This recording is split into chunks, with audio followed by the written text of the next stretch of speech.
Hello everyone, welcome to KD classes. I hope आप सभी की प्रिपरेशन अच्छी चल रही होगी।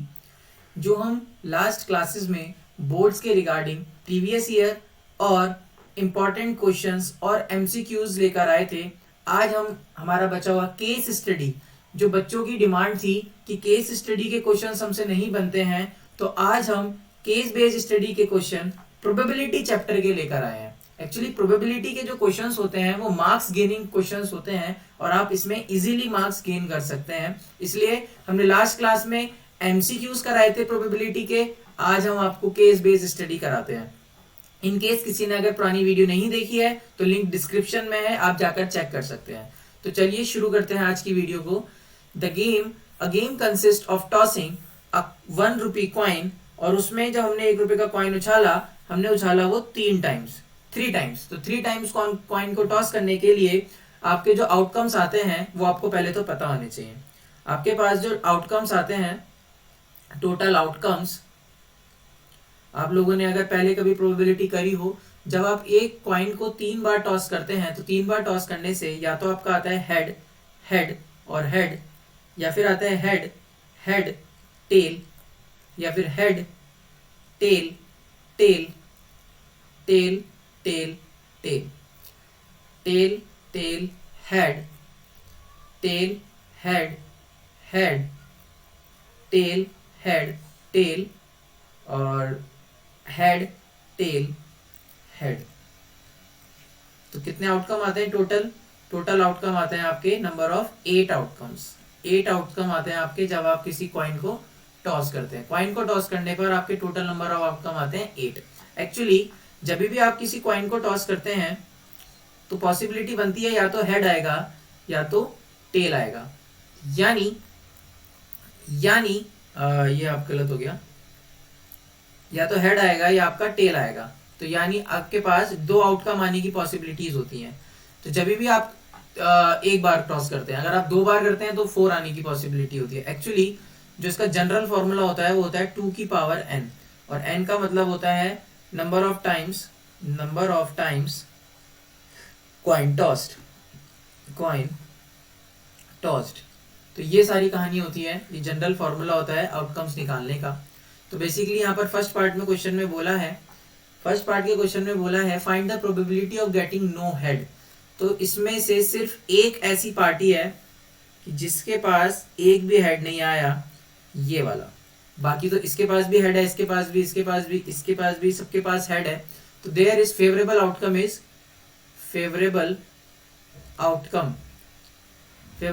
हमारा क्या है? Tail, tail, tail, that means no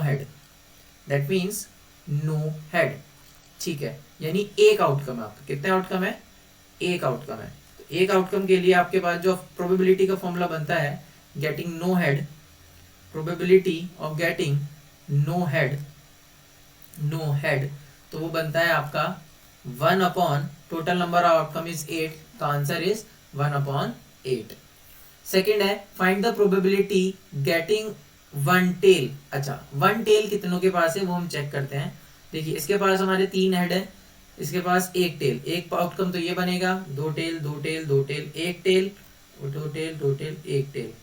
तो देयर आर 3 आउटकम्स जिनके पास आपके क्या है? टेल्स हैं। तो सेकेंड पार्ट में आपका हो गया find the probability getting 1 tail. तो प्रोबेबिलिटी ऑफ गेटिंग 1 टेल, तो 1 टेल आने की प्रोबेबिलिटी क्या हो जाएगी? 3 अपॉन 8। ठीक है, तो इस तरह से क्वेश्चन करने होते हैं। अच्छा, इसी क्वेश्चन में वो बोल सकता था at least 1 head, at most 1 head, at least 2 tail. इस तरह के क्वेश्चंस भी इसी से बनते हैं। तो सबसे पहले आपके लिए इजी क्या रहेगा? You have to make all these outcomes. जैसे आप ये सारे आउटकम बना लेंगे, आउटकम बनाने के बाद आप इजीली क्वेश्चन को सॉल्व कर सकते हैं। और कभी भी 2 कॉइन टॉस करे, 1 बार टॉस करे, 3 बार टॉस करे, you have to find total number of outcome is 2 की power n, 2 raise to the power n। ऐसे ही डाइस में होता है, डाइस में 6 की पावर n हो जाता है। इस तरह से आप टोटल नंबर ऑफ आउटकम को फाइंड कर सकते हैं। तो चलते हैं नेक्स्ट क्वेश्चन पर, लेकिन उससे पहले आपको एक बात बता दूं, जैसे इसमें केस बेस्ड स्टडी है, इसमें वो केसेस कैसे बनाते हैं, किसी का नाम दे देंगे कि सीता गीता 2 फ्रेंड्स हैं, ठीक है, और वो कॉइन को टॉस कर रहे हैं। कॉइन को टॉस कर रहे हैं। गीता तभी जीतेगी जब तीनों टाइम्स हेड आ जाएगा। गीता तभी जीतेगी जब वो तीनों बार में हेड लेकर आएगा, यानी वो प्रोबेबिलिटी मांगना चाहता है कि गीता कब जीतेगी। तो गीता कब जीतेगी उसकी प्रोबेबिलिटी मतलब तीनों में हेड होना चाहिए, यानी तीनों में हेड मतलब 1/8 हो जाएगा आंसर। इस तरह से भी क्वेश्चन बन सकते हैं, लेकिन जो उसका बेसिक रहेगा वो यही रहेगा। सेकंड क्वेश्चन में बोला है we have 5 cards 10 jack queen और आपका किंग और आपका एस। आपको ये 4 कार्ड बोले, 5 कार्ड बोले हैं। इन 5 कार्ड में से ये 5 के 5 क्या है, डायमंड है। देखो बेसिकली हमारे पास 52 कार्ड्स होते हैं। 52 कार्ड्स में से हमारे पास रेड कलर के 26 कार्ड्स होते हैं और ब्लैक कलर के आपके पास 26 कार्ड होते हैं, जिसमें से 13 और होते हैं और 13 और होते हैं। अच्छा, इन रेड कार्ड में एक होता है डायमंड, एक होता है डायमंड, और डायमंड की कहानी हमें पढ़नी है। इस डायमंड के अंदर आपके पास 10 जैक क्वीन किंग और एस 5 कार्ड हैं। इन 5 में से आपको एक कार्ड पिक करना है और पिक करने के बाद बताना है कि the card is a queen. आपको बताना है कि वो कार्ड क्या होना चाहिए, क्वीन होना चाहिए। तो probability of getting queen, queen आने की प्रोबेबिलिटी क्या है भाई, क्वीन कितनी है हमारे पास 1 और टोटल नंबर ऑफ कितने हैं 5, तो प्रोबेबिलिटी इज 1/5। ठीक है, नेक्स्ट में बोला है if a king is drawn first, हमने एक किंग निकाल के एक साइड में रख दिया। फाइंड द प्रोबेबिलिटी दैट, अगर हम दोबारा से उसमें से कार्ड निकालें second card, it must be an ace. Okay fine, तो एस आने की प्रोबेबिलिटी निकालनी है, बट हमारे पास अब किंग नहीं है। We don't have any king in these cards, so we have to find the probability। king नहीं है हमारे पास, तो हमारे पास सिर्फ कितने कार्ड हैं टोटल कार्ड्स हमारे पास हैं 4, और हमें एस आने की प्रोबेबिलिटी निकालनी है। तो एस आने की प्रोबेबिलिटी क्या हो जाएगी 1/4। फाइन, उसके बाद उन्होंने बोला find the probability that the second card is king. अरे साहब, जब किंग है ही नहीं, कैसी बातें कर रहे हैं आप, जब किंग है ही नहीं तो प्रोबेबिलिटी क्या आएगी 0। जब प्रोबेबिलिटी है ही नहीं, जब किंग है ही नहीं तो प्रोबेबिलिटी आने के चांसेस क्या है। तो मैंने आपको कल बताया था कि प्रोबेबिलिटी किसी भी इवेंट के होने की या ना होने की हमेशा 0 और 1 के बीच में होती है, और 0 भी हो सकती है क्योंकि मैंने इंक्लूडेड का साइन लगाया था।